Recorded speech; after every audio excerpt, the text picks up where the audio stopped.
నేను మాట చెప్పనండి, నిన్న నేను మా కోకిలంపళ్ళు ఈ మాట చెప్పా, మొన్న మీటింగ్లో కూడా చెప్పా. ఈ మాట బాగా గుర్తుపెట్టుకోండి. నన్ను ఏమైనా అనుకోండి, మీరు షాక్ అయిపోతారు ఈ మాట చెప్తే. మీ అందరికి భర్తలు ఉన్నారా? భర్తలు ఉన్న అందరూ ఒకసారి చేయెత్తండి, ఎత్తండి. పిల్లలు ఉన్నవాళ్ళు చేతులు ఎత్తండి. పిల్లలు ఉన్నవాళ్ళు, పిల్లలు లేకపోతే ఓకే, పిల్లలు పెద్దమ్మా వీళ్ళు పెళ్ళిగానాళ్ళు బాగేనండి. నువ్వు ఈ లోకంలో గొడ్రాలివి కాదు, అవునా కదా? కాదు, నువ్వు గొడ్రాలివి కాదు. నువ్వు ఈ లోకంలో విధవరాలివే కాదు. కానీ నేను నిన్ను అడుగుతున్నా, పరలోకంలో నువ్వు విధవరాలైతే ఏంటి?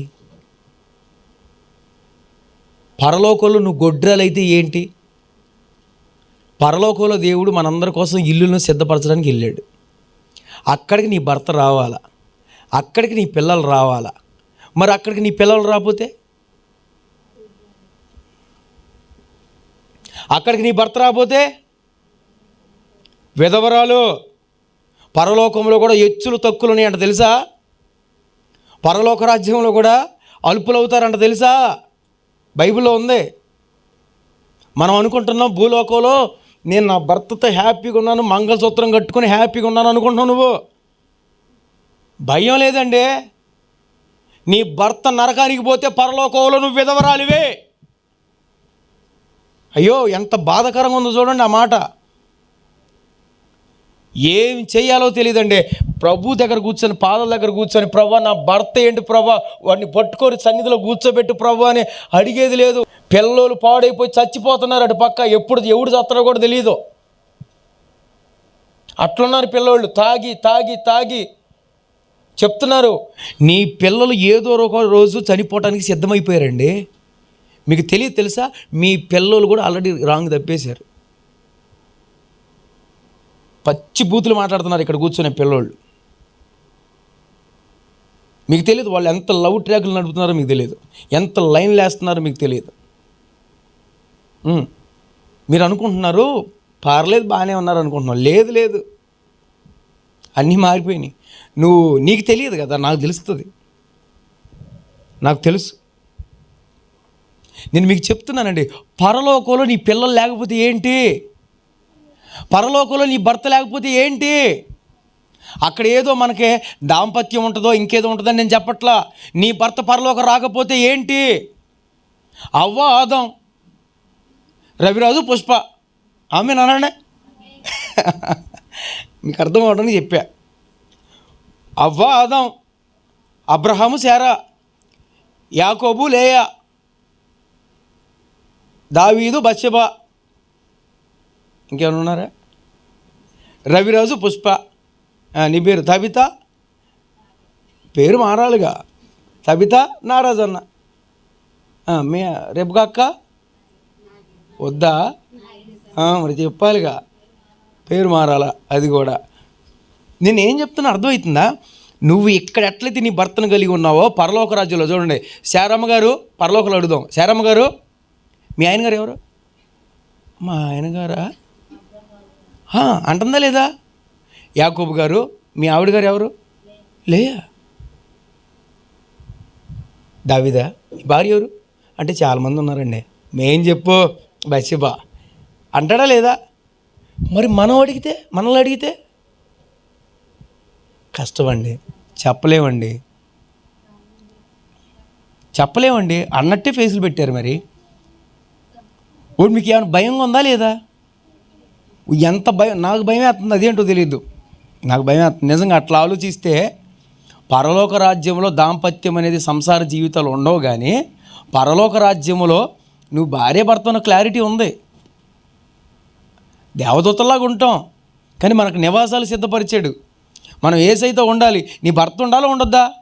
భూలోకంలో బాంధవ్యాన్ని పెట్టినోడు పరలోకంలో బాంధవ్యం ఉండదా? నీ పిల్లలు రారు ఏంటి? నీ కుటుంబం రాదు ఏంటి? భూలోకంలో దేవుడితో వ్యక్తిగత సంబంధం కలిగినోడు పరలోకానికి వెళ్తాడు, కుటుంబాన్ని తీసుకెళ్తాడు.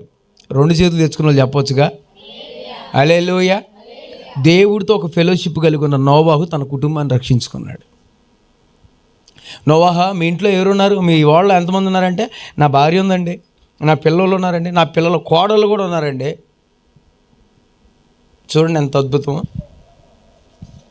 నా మాట మీకు అర్థమైంది అనుకుంటున్నాను. మన ప్రార్థనా స్థలాన్ని మనం సెలవు పెట్టొద్దు. దేవుడితో వ్యక్తిగత సంబంధం. యాకోబు అసలు ప్రార్థనా స్థలానికి సెలవు పెట్టని వ్యక్తి, బలిపీఠం కట్టే అనుభవం ఉన్న వ్యక్తి. కానీ ఒక చిన్న రాహిల్ తన జీవితంలోకి రాగా 20 సంవత్సరాలు బలిపీఠం కట్టడం ఆపేశాడు. 20 సంవత్సరాలు బలిపీఠం కట్టేయటం ఆపేసి 20 సంవత్సరాలు ఆమెను చూస్తూనే ఉన్నాడు. కానీ మీకు తెలియని విషయం తెలుసా, దారిలోనే చచ్చిపోయింది రాహేలు. దారిలోనే చచ్చిపోయింది. అందరికంటే చిన్నదే, అందరికంటే త్వరగా చచ్చిపోయింది. అయితే దారిలో వాళ్ళ అన్న చంపడానికి వస్తున్నాడని అప్పుడు ప్రార్థన చేయటం మళ్ళీ స్టార్ట్ చేశాడు. సుక్కోతు లోయల దగ్గరకు వచ్చి పాకల దగ్గరికి రాగానే అక్కడ దేవుడు అతన్ని విడిపించాడని అక్కడ బలిపీఠం కట్టాడండి. అంటే ఏదైనా అద్భుతం చేస్తే బలిపీఠం కడతావు, ఏదైనా అద్భుతం చేస్తే ప్రార్థన చేస్తావు. ఏదైనా అద్భుతం జరిగిందనుకో, ఇప్పుడు మీరే ఉన్నారు, అది జరగదో ఆమెను అనుకోవద్దు. మీ పిల్లలు ఫెయిల్ అయ్యారు అనుకో, అవ్వదు. నువ్వేంటి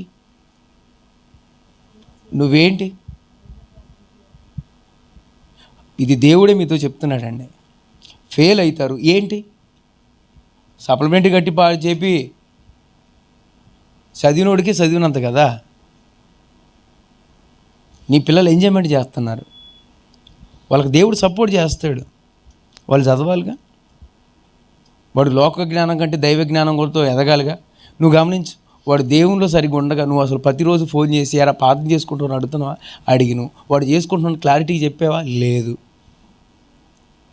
వాడికి లోక ఎంజాయ్లు ఎక్కువ, నువ్వు అది చెప్పట్లా.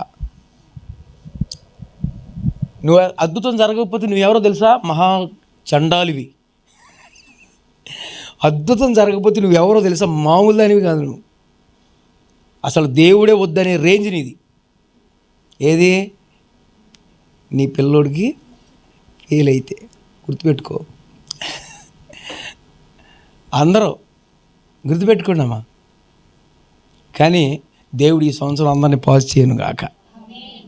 హ్యాపీ ఫీల్ అవ్వండి. అంటే ముందుగా మీకు క్లారిటీ ఇస్తున్నాను, దేనికి మనం చింతపడద్దు. మనం దేవుని పిల్లలు అండి. ఈ లోకంలో ఫెయిల్ అవ్వచ్చు కానీ పరలోకంలో మనం ఫెయిల్ అవ్వం. ఆమె మనకు అది నిరకరం.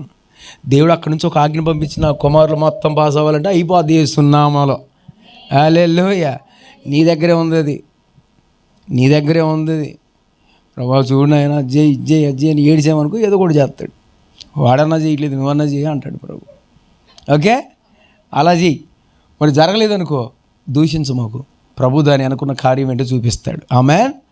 ఆమెన్. చూడండి, అతడు కట్టడం ఆపు చేసాడు. అద్భుతం జరిగితే బలిపీఠాలు కట్టడం కాదు, అద్భుతం జరిగినా జరగపోయినా ప్రార్థనే. ఒకరికంటే మనం తక్కువ కాదు, ఒకరికంటే ఎక్కువ కాదు. మనం అందరికంటే నేల మట్టుకు తగ్గించుకొని దేవుని వైపు మనం చూడగలిగితే, ఆమేన్, దేవుని వైపు మనం చూడగలిగితే మన జీవితాన్ని దేవుడు గొప్పగా ఇచ్చేస్తాడండి.